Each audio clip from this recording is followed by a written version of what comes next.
talk to you about the neurorehabilitation approaches in dystonia. This morning, this afternoon, when we started our session, we discussed like the neurophysical therapist, what to look, what to ask, but also want to talk about what specifically is neurorehabilitation in dystonia. So, y'all know me. It's just like I am the neurophysical therapist, licensed in California, Washington, and also do my teaching work at UCSF and on board with APDA.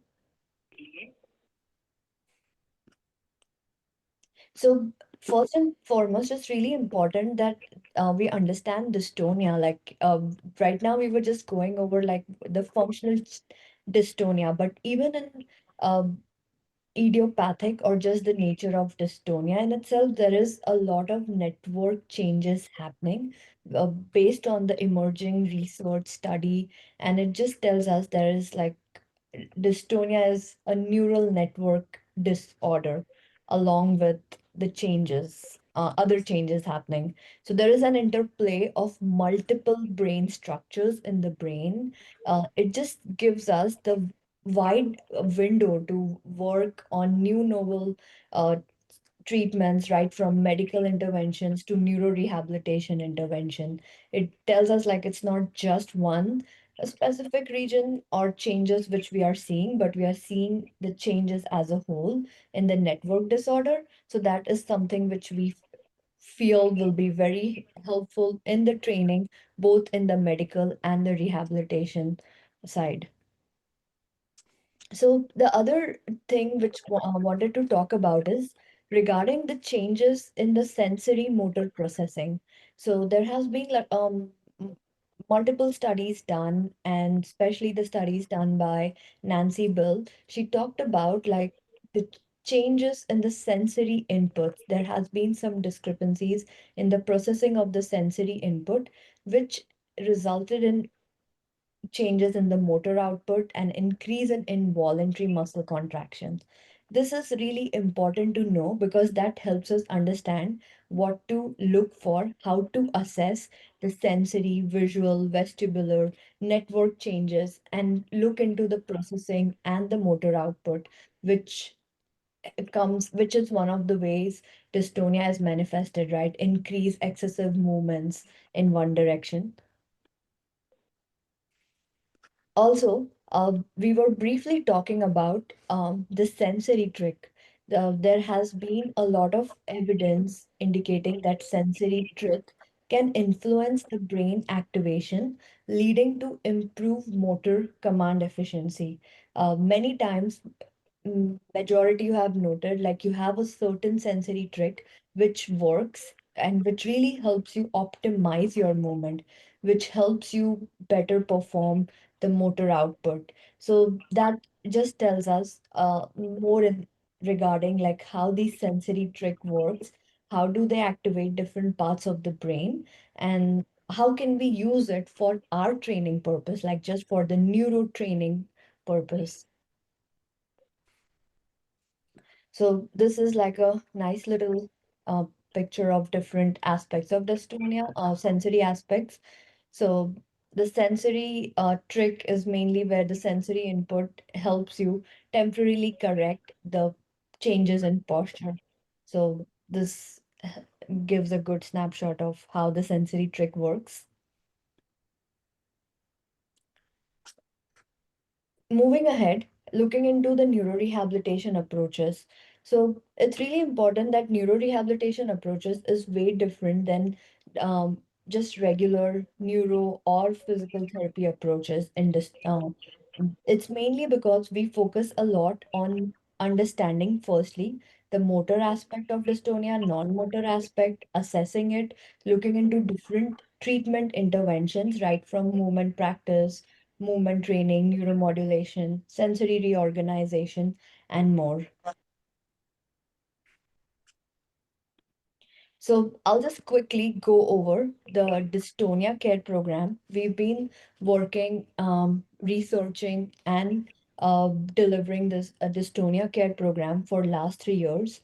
The program is designed in a way it helps individual as a whole. It's a very personalized and evidence-based program, primarily labeled as dystonia care program for cervical dystonia or focal dystonia, like runner's dystonia, hand dystonia. So before starting the program, we make sure we have a thorough assessment, looking at all different system of the individuals, how the motor system, how the sensory system, autonomic nervous system, muscle strength, lifestyle aspect, all of these interact and how do they perform. And based on that, we get started, based on the goals, based on the resources, based on individuals' readiness to get going. We get started with this four-phase program. The phases are divided just to help individual mm, be a better be better engaged with it and gradually expand to different stages of this program.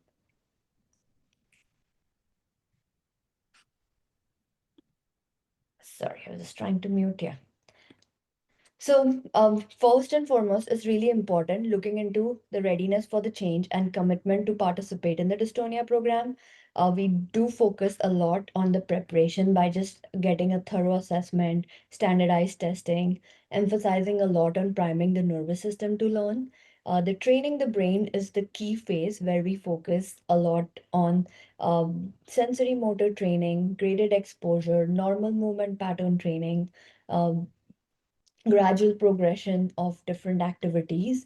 And towards the end phase, we also start looking into treating the underlying factors, including changes in the nerve tension, strength, flexibility. And towards the end, it's more focused on returning back to the community activity, restoring targeting specific skills with minimal abnormal movements.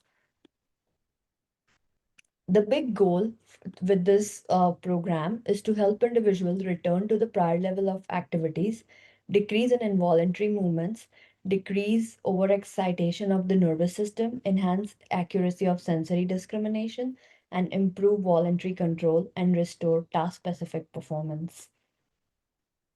So quickly, I'll talk about like the stages. So this is the phase one where we emphasize a lot on priming the nervous system. We really focus a lot on the mind body training. So the week one is focusing on how do we emphasize on autonomic toning to prime the nervous system to enhance brain's ability to make better connection and get ready for this movement training.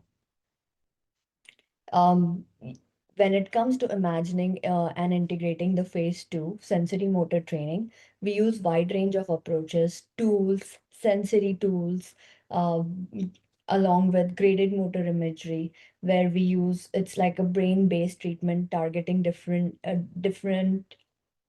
activation of different brain regions, and also coupled with sensory training. This is a good example. Like this, the individual was uh, having hand dystonia, difficulty holding the pen just because of the hand dystonia. So we had this different setup to help individual use different grasp, different grips in order to continue with the training and explore movements in different ways.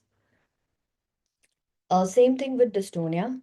We use different sensory motor training setups, right from the charting which you see out here, and we see how it works right for in different environments, and we try to implement it accordingly.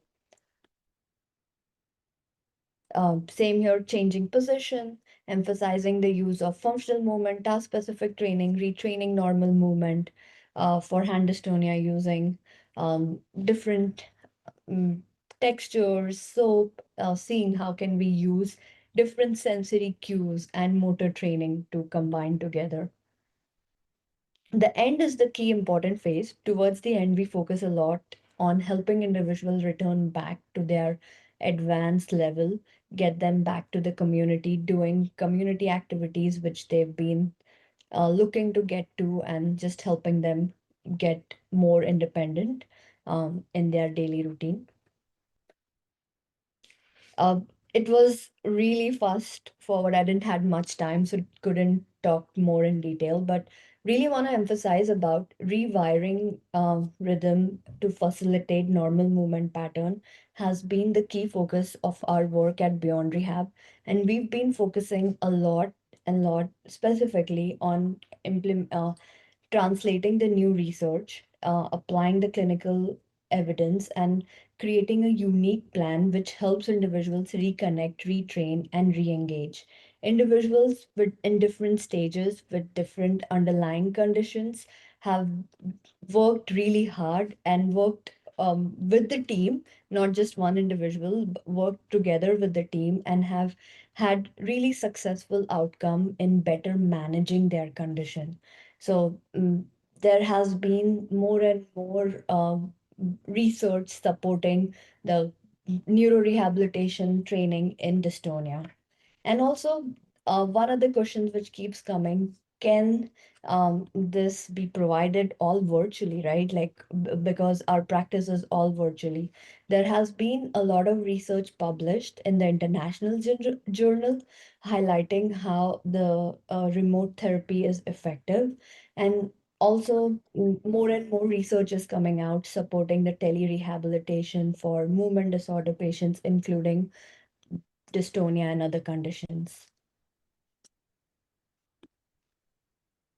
Just wanted to quickly talk about one of the case study of a dancer who had dystonia and couldn't get back to dancing. So this was our way of meeting, engaging in a virtual setting.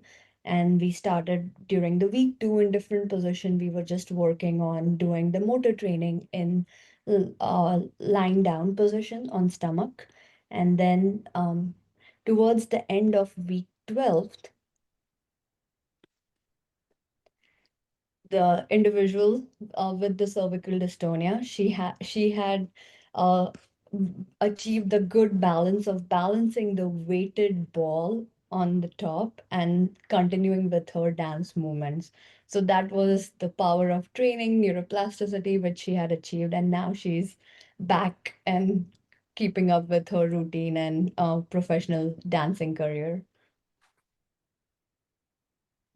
Also, last year we presented at Movement Disorder Conference, international conference, just talking about the dystonia care program, a group-based approach.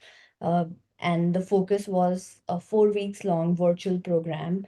It was divided into 8 sessions with prior assessment and post assessment towards the end. And it was done in a group setting for 8 sessions for 4 weeks, twice a week.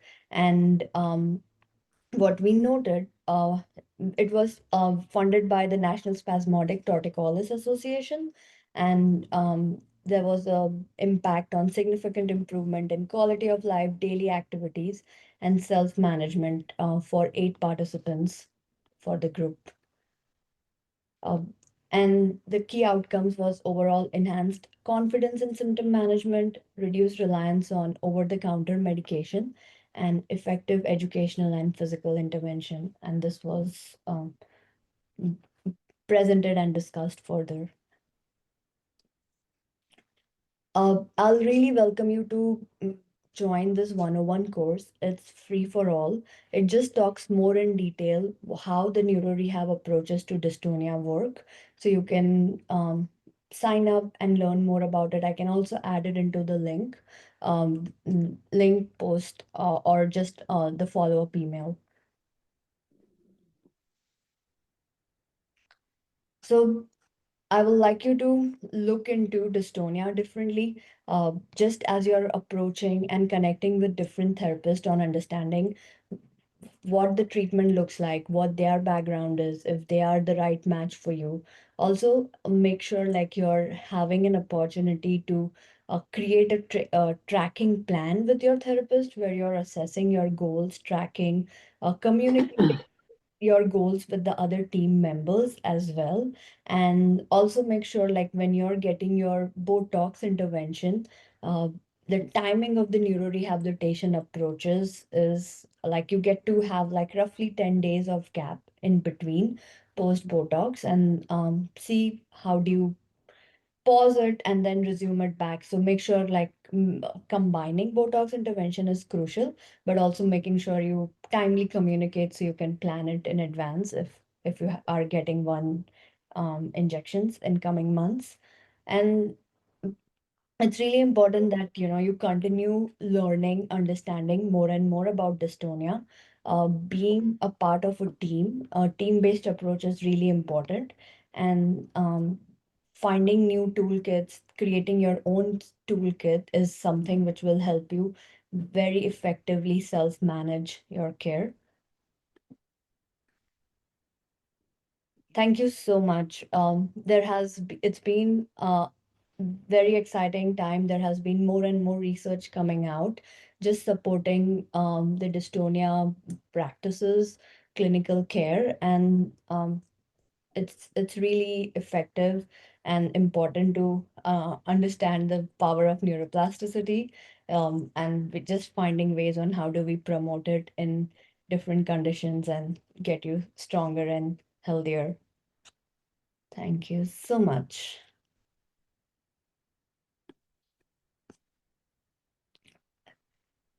I'll just stop recording and then we'll just open for Q&A. Thank you.